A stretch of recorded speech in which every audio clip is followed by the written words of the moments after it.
こんにちは、加納安梅です。大昔は湯上がり、寝巻きとして楽に着るもの。少し前までは花火大会やお祭りのおしゃれ着。最近では夏のお出かけ着として定番化。浴衣に対する認識も大きく変わりましたよね。浴衣の着用時期は7月、8月が一般的と思われていますが、実は地方ごとに浴衣解禁日と言われる行事があります。東京では5月中旬の三社祭り、名古屋では6月初めの熱田祭り、姫路では6月下旬の姫路浴衣祭り、広島では6月初めの十日さんが浴衣の解禁日。とはいえ5月や6月はまだお祭りや観光地以外で浴衣姿の人はほぼ見ないし、7月や8月であっても若い子みたいに花火大会に着てくような浴衣姿で電車に乗ったり素敵なカフェでランチをするには抵抗がある。最近じゃあ5月、6月、9月と30度を超える真夏日を記録することも少なくないから、気候的には浴衣が合ってるのにさすがに浴衣はって敬遠してしまう。でもきちんと感のある粋で上品な大人の浴衣姿だったらカジュアルな街着としてもっと浴衣が着たい。そう思いませんか？夏着物はまだちょっとハードルが高いと感じている人にとっても大人の浴衣3か条で夏の着物の楽しみ方が充実すること間違いなしなんだから。大人の浴衣3か条その1、襟にこだわる。私がお出かけ着として浴衣を着るのに一番抵抗があったのは襟。よれっとして温泉宿の浴衣で歩いてるように見えちゃうんじゃないかなって心配してたの。きちんと感のあるビシッと整った襟元にしたい。バチ襟仕立ての浴衣をそのまま着るとどうしても襟がよれた感じになってしまうもの。でもそれさえ解消できれば問題ない。どうするかっていうと、浴衣を仕立てるときに広襟仕立てにするか、バチ襟仕立ての襟に襟芯を入れること。きちんと感が格段にアップするんだから。バチ襟の浴衣に襟芯入れるのは結構簡単なのよ。こうやって掛け襟の端の縫い目を片方ほどいて入れるだけ。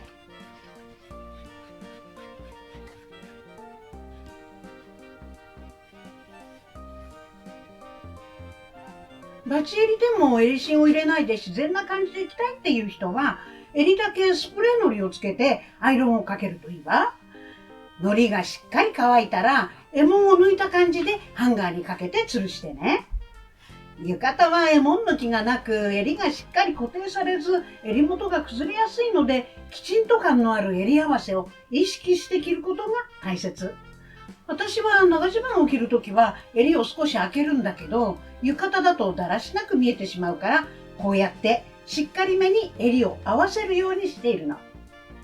さらにきちんと感をアップさせたいなら、浴衣にも半襟を合わせてみて。長襦袢の代わりになる半襟がついているタイプの肌襦袢があるから試してみて。半襟をつけたときは足袋か足袋ソックスを合わせてね。せっかく半襟できちんと感をアップさせたのに、素足じゃちょっとちぐはぐな感じになっちゃうでしょ。大人の浴衣3か条その2、帯にこだわる。浴衣でもきちんと感を出したい場合は、名古屋帯を合わせてみましょう。今日の私のコーディネートは、博多織シャノハッスン名古屋帯をお太鼓結びにしています。帯枕を持っていなければ銀座結びも素敵ですよ。普段浴衣にへこ帯を合わせている方であれば、半幅帯に帯締めを合わせたり、へこ帯を銀座結び風にアレンジするだけでも全然違うから試してみて。いつもよりきちんと感がアップして見える帯や結び方を選んでみてね。昭和後期の呉服教育を受けた人の中には、浴衣は半幅帯を合わせるのが正統派。長襦袢を着ずに浴衣に太鼓結びするのが玄人さんの着方って考えてる人もいるみたいだけど、実は戦前は逆に浴衣に太鼓結びして旅を履くのが正統派だったみたいよ。アンティーク着物収集家として有名な池田茂子さんも有松絞りの浴衣にお太鼓結びっていう着方を生家の仕事着にしてたんですって。時代が変われば着方も変わる。着物が生きた伝統文化っていう証拠よ。浴衣にお太鼓結びは今は上級者のおしゃれ感がある着こなしっていう感じよね。浴衣に名古屋帯を合わせる利点はおしゃれ感だけじゃないのよ。着物を始めたいと思ってる人ならお太鼓結びや銀座結びのいい練習台になるわ。最初から着物にチャレンジすると長襦袢マスターして、着物マスターして、帯結びマスターして、帯締め帯揚げマスターしてって一度に覚えなきゃならないことがいっぱいでしょ。浴衣が着れるんだったらば、次は半幅帯に帯締め、次は名古屋帯に帯締めと帯揚げ、その次は半襟付きの肌襦袢ってちょっとずつマスターしていけばいいんだもん。気も楽でしょ。大人の浴衣参加条その3、足元にこだわる。足元っていうのはね、下駄や足袋のこと。浴衣であっても足袋を合わせることできちんと感がアップ。麻の足袋は涼しいし、白だけじゃなくって色付きの麻の足袋もあるのよ。レースの旅ソックスのようなものもおすすめよ。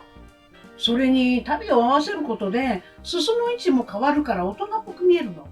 素足で浴衣を着るなら裾の位置はくるぶしぐらい。足袋を履くなら着物と同じように裾の位置を床すれすれ。同じ浴衣でも丈短めに着れば幼い感じになるし、丈長めに着ると大人っぽくなるからね。足袋を履く利点は他にもあって、素足に鼻緒が擦れて痛くなることもないし、冷房による冷えも鼻緒の形に日焼けしちゃうことも防げるんだから。それに座敷に上がるときには素足っていうわけにもいかないから、足袋か足袋ソックスはカバンに入れとく必要があるんだし、それなら初めから履いていった方が楽でしょ。